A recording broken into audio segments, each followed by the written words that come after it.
আসসালামু আলাইকুম। ফাজি আলা আমলের অনলাইন তালিম থেকে বলা হচ্ছে, তালিম শুরু করা হচ্ছে।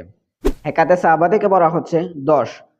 হযরত ইবনে আব্বাস রাদিয়াল্লাহু তাআলা আনহু এর আনসারীর নিকট গমন করা। হযরত আব্দুল্লাহ ইবনে আব্বাস রাদিয়াল্লাহু তাআলা আনহু বলেন, হুজুর আকরাম সাল্লাল্লাহু আলাইহি সাল্লামের ইন্তেকালের পর আমি এক আনসারীকে বলিলাম, হুজুর সাল্লাল্লাহু আলাইহি সাল্লামের ইন্তেকাল হইয়া গিয়াছে, কিন্তু এখনো সাহাবীদের বড় জামাত বর্তমান রহিয়াছে।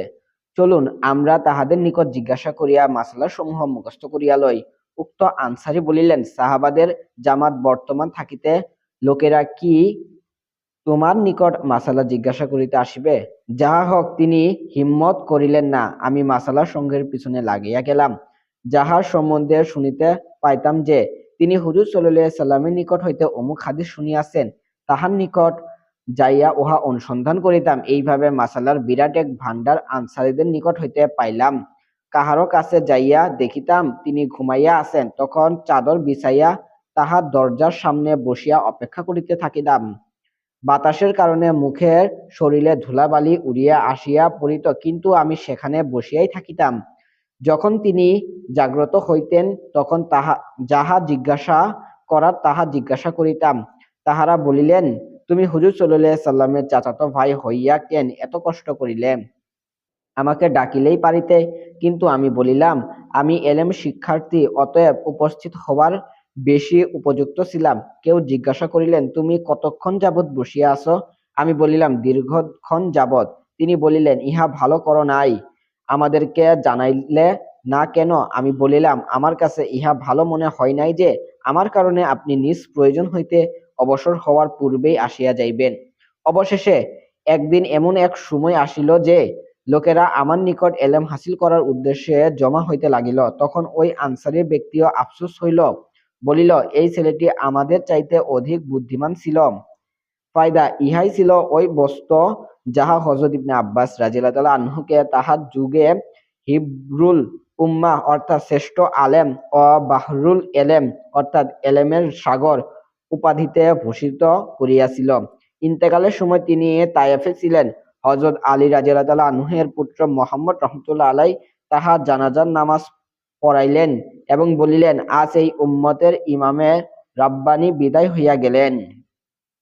হযরত আব্দুল্লাহ ইবনে উমর রাদিয়াল্লাহু তাআলা আনহু বলেন, ইবনে আব্বাস রাদিয়াল্লাহু তাআলা আনহু আয়াতের শানে নুজুল জানা ব্যাপারে সর্বাপেক্ষা শ্রেষ্ঠ ছিলেন।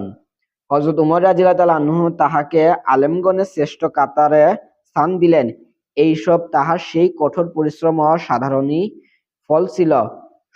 নতুবা যদি তিনি সম্ভ্রান্ত বর্ষে সন্তান হওয়ার গর্ব লইয়া বসিয়া থাকিত, তবে এই মর্যাদা কিরূপে লাভ হইত? স্বয়ং নবী করিম সাল্লাল্লাহু আলাইহি সাল্লাম বলিয়াছেন, যাহার নিকট হইতে এলাম হাসিল করিবে তাহার সহিত বিনয় দেখাইবে। বুখারী শরীফে মুজাহিদ রাহমাতুল্লাহ আলাইহি বলিলেন, বর্ণিত রহিয়াছে, যে ব্যক্তি এলেম শিখিতে লজ্জাবোধ করে অথবা অহংকার করে, সে এলেমে হাসিল করিতে পারে না। হযরত আলী রাদিয়াল্লাহু তাআলা আনহু বলিলেন, যে ব্যক্তি আমাকে একটি অক্ষর পাঠাইয়াছে, আমি তাহার গোলাম। সে আমাকে বিক্রিও করিতে পারে, আজাদও করিতে পারে। ইয়াহওয়া ইবনে কাসির রহমতুল্লাহ আলাইহি বলেন, এলেম আরাম আয়েশের মাধ্যমে লাভ হয় না। ইমাম শাফি রহমতুল্লাহ আলাইহি বলেন, যে ব্যক্তি উদাসীনতার সহিত এলেম শিক্ষা করে, সে কামিয়াব হইতে পারে না। তবে যে ব্যক্তি বিনয় ও দারিদ্রতার সহিত এলেম হাসিল করিতে চাহে, তবে সে কামিয়াব ও সফলকাম হইতে পারে। মুগীরা রহমতুল্লাহ আলাইহি বলেন, আমরা আমাদের উস্তাদ ইব্রাহিম রহমতুল্লাহ আলাইহিকে এমন ভয় করিতাম যেমন কোনো বাদশাকে ভয় করা হয়। ইয়াহওয়া ইবনে মাইন বহুত বড় মুহাদ্দিস ছিলেন। ইমাম বুখারী রাহমাতুল্লাহ আলাইহি তাহার সম্বন্ধে বলেন, তিনি মুহাদ্দিসগণের যেরূপ সম্মান করিতেন, তাহা আর কাহাকেও করিতে দেখি নাই। ইমাম আবু ইউসুফ রাহমাতুল্লাহ আলাইহি বলেন, আমি বুজুর্গদের নিকট হইতে শুনিয়াছি, যে ব্যক্তি উস্তাদের কদর করে না, সে কৃতকার্য হয় না। উপরোক্ত ঘটনা একদিকে যেমন উস্তাদগণের সহিত হযরত ইবনে আব্বাস রাদিয়াল্লাহু তাআলা আনহুর বিনয় ও নম্রতা সমরূপ আচরণের কথা বুঝা যায়, অপরদিকে এলেমের সহিত তাহার আগ্রহ ও অনুরাগের কথাও বুঝা যায়। যাহার কাছেই কোনো হাদিস আছে বলিয়া জানিতে পারিতেন, তৎক্ষণাৎ তাহার কাছে চলিয়া যাইতেন এবং ইহা হাসিল করিতেন, চাই ইহাতে যত কষ্ট পরিশ্রমী হোক না কেন। আর ইহাও সত্য যে বিনা পরিশ্রম ও বিনা কষ্টে এলেম তো দূরের কথা, সাধারণ বস্তুও হাসিল হয় না। প্রবাদ আছে, যে ব্যক্তি উচ্চ মর্যাদা কামনা করিবে, সে রাত্রি জাগরণ করিবে। হারেস ইবনে ইয়াজিদ ইবনে শুব্রুমা কাকা এবং মুগিরা রাদিয়াল্লাহু আনহু তাহারা চারজন ঈশার পর এলেমের বিষয়ে আলোচনা শুরু করিতেন। ফজরের আজান পর্যন্ত একজনও পৃথক হইতেন না। লাইস ইবনে সাদ রহমতুল্লাহ আলাইহি বলেন, ইমাম জুরহি রহমতুল্লাহ আলাইহি ঈশার পর অজুর সহিত হাদিসের আলোচনা শুরু করিতেন আর এই অবস্থায় সকাল করিয়া দিতেন। দারওয়ার্দি রহমতুল্লাহ আলাইহি বলেন, আমি ইমাম আবু হানিফা রহমতুল্লাহ আলাইহি ও ইমাম মালিক রহমতুল্লাহ আলাইহিকে দেখিয়াছি মসজিদে নববীতে ঈশান নামাজের পর হইতে এক মাসালা লইয়া বিতর্ক শুরু করিতেন না তাহাদের মধ্যে কোনরূপ তিরস্কার বা ফসলা হইত আর না ভুল ধরাধরি হইত। এই অবস্থায় সকাল হইয়া যাইত এবং সেখানে তাহারা ফজরের নামাজ আদায় করিতেন।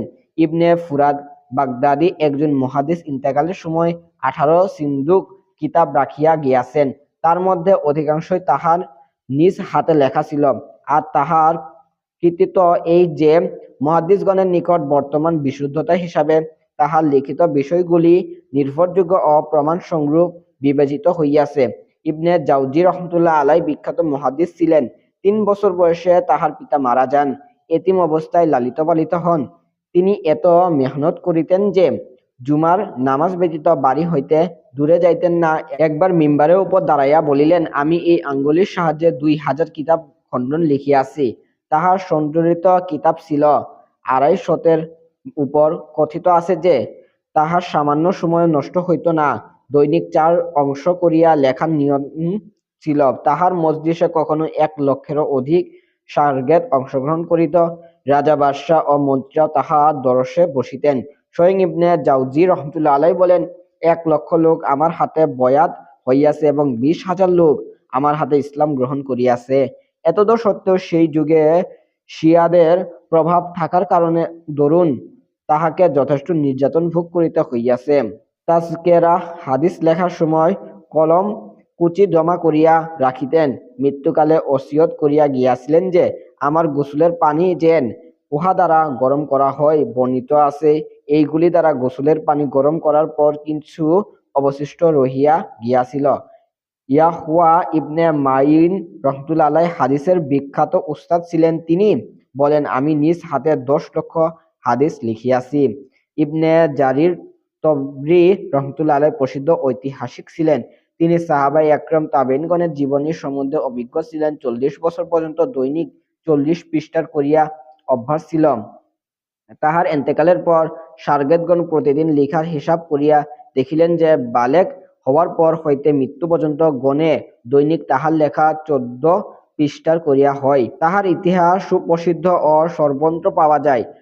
যখন ইহা রচনা করার ইচ্ছা প্রকাশ করিলেন, তখন লোকদেরকে জিজ্ঞাসা করিলেন, সমগ্র বিশ্বের ইতিহাস পাইলে তো তোমরা আনন্দিত হইবে। লোকেরা জিজ্ঞাসা করিল, আনুমানিক কত বড় হইবে? তিনি বলিলেন, প্রায় 30,000 পৃষ্ঠার। লোকেরা বলিল, ইহা সমাপ্ত করিবার আগে জিন্দেগি শেষ হইয়া যাইবে। তিনি বলিতে লাগিলেন, ইন্না লিল্লাহ। লোকদের হিম্মত কমিয়া গিয়াছে। অতঃপর সংক্ষিপ্ত করিয়া প্রায় 3,000 পৃষ্ঠার মধ্যে শেষ করিলেন। এমনিভাবে তাহার তাফসীর লিখার সময়ও এইরূপ ঘটনা ঘটিয়াছিল। তাহার তাফসীর গ্রন্থ সুপ্রসিদ্ধ এবং সর্বত্র পাওয়া যায়। দারাকুতনী রহমতুল্লাহ আলাইহি হাদিস শাস্ত্রের খ্যাতনামা লেখক। হাদিস সংগ্রহ করিবার জন্য তিনি বাগদাদ, বসরা, কুফা, ওয়াসেত, মিশর, সিরিয়া প্রভৃতি দেশ সফর করিয়াছেন। একবার তিনি উস্তাদের মজলিসে বসিয়াছিলেন। উস্তাদ হাদিস পড়িতেছিলেন আর তিনি কোনো কিতাব নকল করিতেছিলেন। জনৈক সহপাঠী আপত্তি করিল যে, তুমিও অন্যমনস্ক হইয়াছ।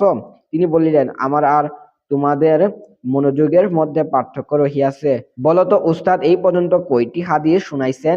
সে চিন্তা করিতে লাগিল। দারাকুতনী রহমতুল্লাহ আলাইহি বলেন, শায়খ 18টি হাদিস শুনাইছেন। প্রথমটি এই ছিল, দ্বিতীয়টি এই ছিল। এইরূপভাবে ধারাবাহিকভাবে সব কয়টি হাদিস সনদ সহ শুনাইয়া দিলেন।